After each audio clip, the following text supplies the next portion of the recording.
The days of being afraid of monsters in the closet or under the bed are long gone. The idea of seeing a green, one-eyed monster peering out of the shadows became something to be appreciated rather than frightened with the release of Monsters Incorporated in 2001, and the prequel in 2013. That also held true for having a blue, fuzzy man hiding in the shadows. Naturally, we are referring to Mike Wazowski and Sully, who were the primary characters in the Pixar films and were voiced by Billy Crystal and John Goodman, respectively. They reappeared in Monsters at Work Season 1 and returned in Season 2.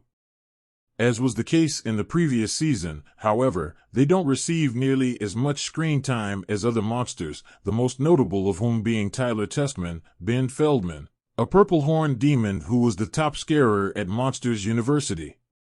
When Tyler realized he would be making kids laugh instead of doing what he was best at, which was scaring them, his ideal job at the Monsters Incorporated factory in Season 1 turned into something akin to a nightmare. He is still employed by the corporation in this second season, but during a meeting with the CEO of a competing organization, Fear Company, he receives an opportunity to work as a scarer for them. Does Tyler accept the job offer?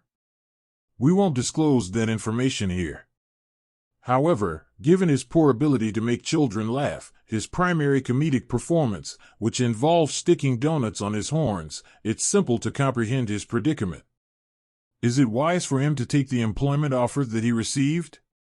Is it better for him to stay where he is with his best friend Val, a Mindy Kaling-voiced long-legged monster without a torso who also works at Monsters Incorporated?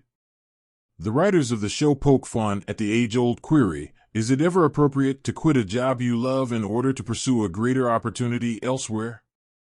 Many of us have encountered it in our professional lives, particularly when we are aware that our current position isn't making use of our skills.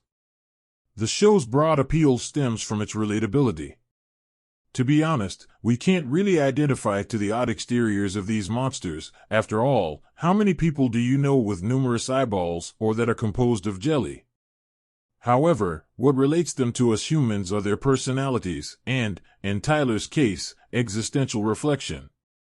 While parents will undoubtedly be able to relate to Tyler and company, their children may find it difficult to do so.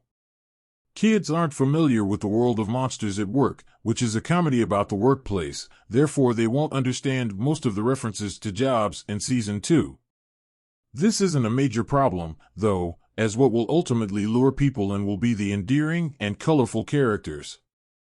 Therefore, even though your kids won't understand Episode 2's energy convention, they will still find amusement in some of the visual jokes presented there, such a monster that belches energy. Unfortunately, adults aren't going to find Monsters at Work to be all that hilarious. This is somewhat ironic because Tyler, the main character, isn't that hilarious either, though he does it on purpose. What did the sea monster have for dinner was his attempt at a joke. Fish and chips is just as glaringly cheesy as the program's sincere attempts to make light of itself. For instance, in one scene, a monster takes great pleasure in Tyler's shame when he humiliates himself on the football field. The mocking monster says, "It's like a gift from above," just before a bird poos on his head. While adults may find this joke and others similar to it extremely cheesy, younger children may find the toilet humor hilarious. This second season of Monsters at Work passes the time quite nicely, even though there aren't many belly laughs. Children will love it more than their parents, who will much rather watch the Pixar films that served as the inspiration for the series. The animation was also slightly more inspired, and they were funnier and more inventive than the plots of the series. However, Monsters at Work is still quite binge-worthy, particularly for younger audiences who will be less judgmental of the show's shortcomings than older viewers. Adults, even ardent Pixar fans, may find the show less binge-worthy, but they will still value the sporadic nuggets of wisdom that may cause them to consider their own professional prospects. In the series, Sully states, "We can't stop walking through doors just because one didn't work out." The complete second season of Monster at Work is currently accessible on Disney+. The Pixar charm that contributed to the success of Monsters Incorporated and Monsters University is absent. However, there are worse animated film spin-offs than this endearing, if rather lackluster, series.